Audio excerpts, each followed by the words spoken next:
চলে গেলেন সঙ্গীত শিল্পী পাপিয়া সরোয়ার। তরঙ্গ দেশ বিদেশের সাথে আছি, আমি স্বপ্না ইসলাম। শুনছিলেন শিরোনাম, এবারে বিস্তারিত।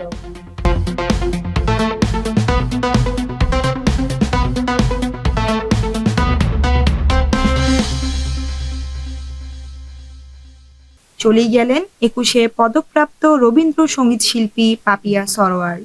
আজ বৃহস্পতিবার সকাল ৮টায় রাজধানীর একটি বেসরকারি হাসপাতালে তিনি শেষ নিঃশ্বাস ত্যাগ করেন।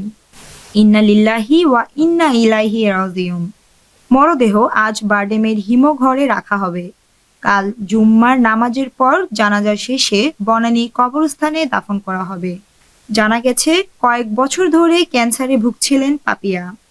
গত মাসে ঢাকার বসুন্ধরা আবাসিক এলাকার একটি হাসপাতালে চিকিৎসাধীন অবস্থায় ছিলেন। সর্বশেষ তেজগাঁওয়ের একটি বেসরকারি হাসপাতালে ভর্তি করা হয় তাকে। সেখানে চিকিৎসাধীন ছিলেন, কিন্তু শেষ রক্ষা হলো না। চিকিৎসকদের সব চেষ্টা ব্যর্থ করে চলে গেলেন গুণী এই শিল্পী। তার বয়স হয়েছিল ৭২ বছর। তিনি স্বামী ও ২ সন্তান রেখে গেছেন।